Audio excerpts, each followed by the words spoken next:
My name is Daniel, 34, and my wife, Rachel, 31, and I have been married for 6 years. We live in a quiet suburban neighborhood, the kind where everyone knows each other just enough to wave but not enough to really pry into each other's lives. Or so I thought. I work in corporate finance, which means I sometimes have to take business trips for a week or two at a time. Rachel, on the other hand, works remotely as a graphic designer, so she's home most of the time. I thought we had a stable, happy marriage. Sure, we had our ups and downs, but nothing that ever made me question her loyalty. That changed when I came home from a 2-week business trip to find Rachel glowing. At first, I thought she had just been taking extra care of herself. Her skin looked fresh. She seemed happy. Too happy. She greeted me with an enthusiasm I hadn't seen in a long time, and for the first few days, I actually felt like maybe this time apart had been good for us. Then, a week later, she dropped a bombshell. "Daniel, I'm pregnant," she announced one evening, practically bouncing with excitement. I was stunned. Not unhappy, just shocked. We had talked about having kids but never actively tried, and I knew for a fact we hadn't been intimate in over a month before my trip. I did some quick mental math. It didn't add up. Something felt off, but I didn't say anything right away. Instead, I smiled, hugged her, and told her I was happy. But deep down, my mind was racing, because if Rachel was pregnant, it wasn't mine. After Rachel told me she was pregnant, I acted normal. I forced myself to smile, to kiss her forehead, to play the part of the excited husband. But inside, I was unraveling. The timeline didn't make sense. I had been away for 2 weeks. Before that, Rachel and I had been distant, stressed with work, barely spending time together. Our last intimate moment? Over a month before my trip. And yet, here she was claiming to be pregnant. I did my best to hide my suspicions. I didn't want to jump to conclusions, but the nagging feeling in my gut wouldn't go away. And then little things started adding up. First, Rachel's reaction to the pregnancy news. She was too happy. Not just the normal excitement of a soon-to-be mom, but almost forced. Like she was overcompensating. Then she started avoiding details. "How far along are you?" I asked casually one evening. "Oh, I'm not sure yet. I'll know after my first ultrasound," she replied quickly, then changed the subject. That didn't sit right with me. Wouldn't she have at least an estimate? Then, there was her phone. Rachel had never been secretive with her phone before. But suddenly, she started taking it everywhere with her, holding it close, angling the screen away when I walked into the room. One night, I woke up thirsty and went to get water. As I passed the living room, I saw a light glow. Rachel sitting on the couch, texting someone. She looked up and saw me, and instantly locked her phone. "Couldn't sleep?" she asked, voice light. I just nodded, but something in my chest tightened. That's when I knew. Something was wrong, and I was going to find out exactly what it was. Once the seed of doubt was planted, I couldn't ignore it. Rachel's behavior kept getting stranger. She started taking longer walks in the evening, claiming she needed fresh air. She'd dress a little nicer, spritz on perfume. For a walk, she also started being overly affectionate toward me, like she was trying to keep me from noticing something. Kissing me more, rubbing my shoulders, saying things like, "I just love you so much, babe." It wasn't love. It was guilt. I needed proof. So one evening, when she grabbed her keys and casually said, "I'm going for a quick walk," I made a decision. "I'll come with you," I said, slipping on my shoes. Rachel hesitated just for a second. "Oh, I was just going to listen to a podcast. It's kind of my alone time, you know?" But I played along. "All right, have fun," I said, sitting back down. The second the door closed, I grabbed my jacket and followed her. She walked to the end of our street and then, instead of turning toward the park like she usually did, she took a sharp left, toward the houses, toward our neighbor's house. That's when my stomach dropped. No way. I ducked behind a parked car and watched as she approached the front door of Mark's house. Mark, our friendly, recently divorced, always around neighbor. The guy who had helped Rachel fix a broken sink while I was away. The guy who always waved at me a little too casually. Rachel knocked. The door opened immediately. Mark grinned, pulled her inside, and shut the door. I just stood there, staring. I had suspected. I had done the math. But seeing it with my own eyes felt like someone had ripped my heart out. Rachel wasn't just cheating. She was cheating in my own neighborhood. I stood frozen on the sidewalk, staring at Mark's front door. Rachel was inside. With him. The woman I had loved for 6 years, the woman who had just told me she was pregnant, had walked into another man's house like it was normal. And suddenly everything made sense. Her excitement about the pregnancy? Fake. Her extra affection? Guilt. Her sudden secrecy? Lies. My hands clenched into fists. My first instinct was to storm inside and confront them. But I stopped myself. No, not yet. I needed to be smart. I needed proof. So I stepped back into the shadows and waited. How long was she in there? Minutes passed. Then an hour. My heart pounded with every second. Finally, the door opened. Rachel stepped out first, fixing her hair. Smiling. Mark stood in the doorway, leaning against the frame, way too comfortable. Then Rachel did something that made my stomach turn. She reached up and kissed him. Not a quick goodbye. Not a friendly peck. A slow, familiar, lingering kiss. I felt like I was going to be sick. She whispered something to him, laughing softly, before turning and walking back home. Back to me. I barely made it inside before she did. I sat on the couch trying to act normal, but my mind was racing. Rachel walked in like nothing had happened. "Hey babe," she said, kicking off her shoes. "Miss me?" She actually smiled at me, like she hadn't just been in another man's arms. I looked at her and thought, you have no idea that I know. And that's when I made my decision. I wasn't just going to confront her. I was going to expose her. Rachel had no idea I knew.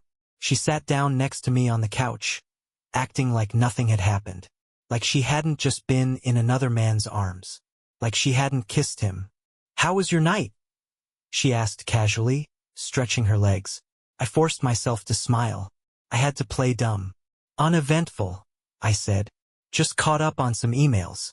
She nodded, scrolling through her phone, completely relaxed. No guilt. No hesitation. And that infuriated me. She had gotten too comfortable. She thought she had everything under control. But she didn't know that I was about to flip the script. Step 1, gathering proof. The next morning, while Rachel was in the shower, I grabbed her phone. Locked, of course. But she had made one crucial mistake. Her old iPad was still synced to her messages. I powered it on, heart pounding. It took less than 30 seconds to find what I was looking for. A long text thread with Mark. I started scrolling. And what I found, it made my stomach turn. "Mark, can't stop thinking about last night. You sure he doesn't suspect anything?" Rachel, LOL, of course not. He's clueless. Mark, when are you telling him about our baby? Rachel, relax. He'll think it's his. He travels too much to keep track anyway. Mark, damn, you're bad. I love it. Rachel, and you love me. I had to put the iPad down. My hands were shaking. She knew the baby wasn't mine. She had planned to lie to my face for the rest of my life. I took screenshots of everything, because when I confronted her, she wasn't going to be able to talk her way out of this. I sat there, staring at the screenshots, feeling my world collapse. Rachel had never planned to tell me the truth. She was going to let me raise Mark's baby, lying to my face every single day. But now the game had changed. I wasn't going to be the clueless husband she thought I was. I was going to end this. Step 2. The perfect setup. That evening, I acted completely normal. If Rachel noticed anything different, she didn't show it. She was too busy humming to herself, scrolling through her phone, probably texting him. "Hey," I said casually, "let's do something special tomorrow." Rachel raised an eyebrow. "Like what?" "Dinner. Just the two of us. We haven't celebrated the baby yet." I forced a smile. "I want to show you how much I love you." Her face lit up. She had no idea what was coming. "That sounds amazing, babe," she said, kissing my cheek. I nodded, but inside, I was counting down the hours.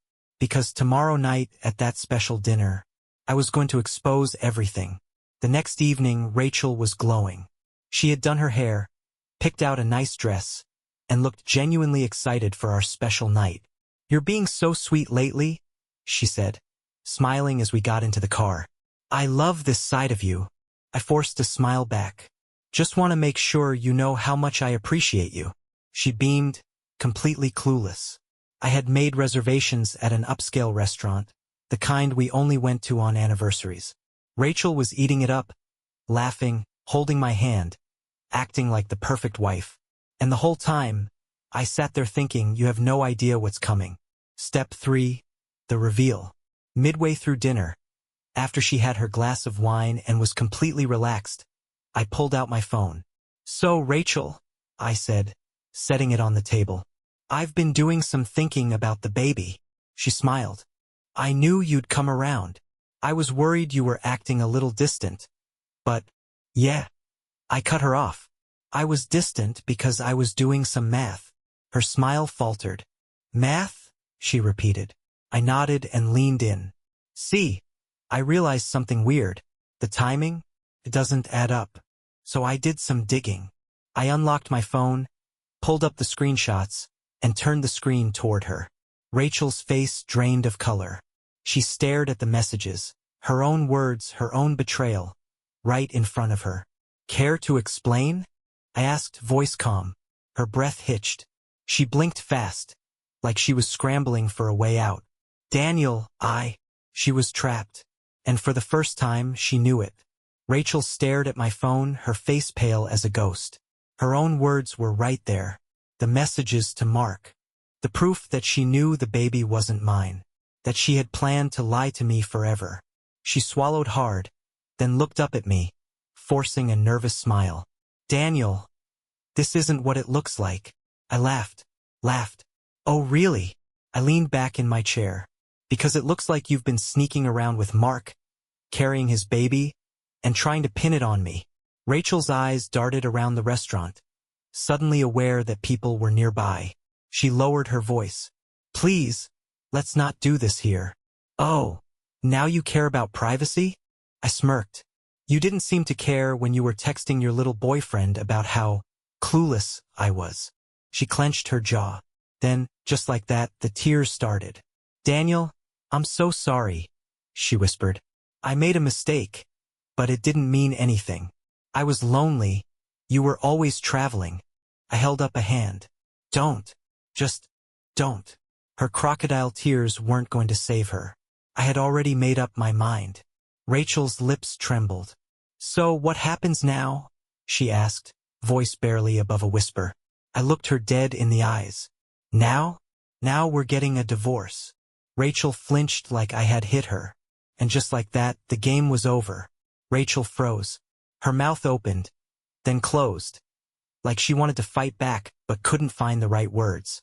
She had spent months lying, manipulating, sneaking around, but now she had no way out. "Daniel, please." Her voice cracked. "We can fix this." I stared at her, amazed at how easily she shifted from denial to bargaining.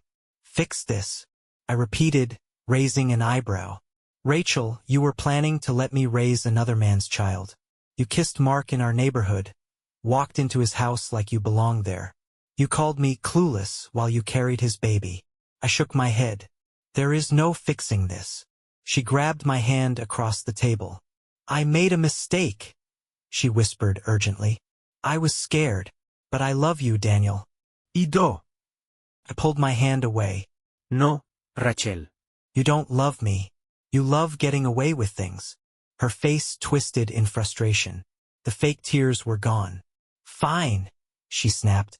"You want to ruin our marriage over one mistake? Go ahead. But don't expect me to walk away quietly." There it was. The real Rachel. She thought she could scare me. She thought she still had leverage. I smiled. "Actually, I think you'll want to walk away as quietly as possible," I said, pulling my phone out again. "Because I sent those screenshots to a lawyer this morning." Rachel's eyes widened. You already talked to a lawyer?" "Of course," I said. I'm not stupid, Rachel. And guess what? In this state, adultery can affect divorce settlements. I leaned forward. So unless you want your affair documented in court records, I suggest you sign the papers when they arrive. She turned white. For the first time all night, she realized she had lost. I threw some cash on the table and stood up. Enjoy your meal, I said. It'll be the last one you have as my wife. And with that, I walked out. I walked out of that restaurant and never looked back. Rachel didn't follow me. She didn't chase me down, didn't scream or cry in the parking lot. She just sat there, stunned, realizing that her perfect little plan had completely fallen apart. The aftermath. The next morning, I met with my lawyer. I handed over all the proof, the texts, the timeline, everything. Rachel tried calling me 6 times. I didn't answer. A week later, she was served divorce papers. First, she tried to fight it. She sent long, emotional emails about how she had made a mistake and how we could work through this. But when she realized she wasn't going to get a dime more than she legally deserved, her tone changed. Rachel, you're really gonna throw away 6 years like this? Me, you threw it away first. Rachel, I never meant to hurt you. Me, you just meant to lie to me for the rest of my life? After that, I blocked her. What happened to her? I heard through a neighbor that Mark wasn't as committed as she thought. Apparently, once she became his full-time problem, he lost interest. He wasn't the fun, exciting escape anymore. He was just another guy who had to deal with her lies. Last I heard, she moved out of our neighborhood and was raising the baby alone. What happened to me? I took my time healing. Therapy, the gym, reconnecting with friends. Everything she pulled me away from. And you know what? I've never been happier. I dodged a lifetime of lies. I dodged raising another man's child. I dodged Rachel. To anyone reading this, if something feels off, trust your gut. The truth always comes out one way or another. And when it does, walk away. Don't look back. Because people like Rachel, they aren't worth saving. Thank you for staying with me. This crazy journey is finally over and I'm ready for what's next. Subscribe to the channel so you don't miss any more interesting stories. And leave a comment with what you would do in this situation. See you in the next videos.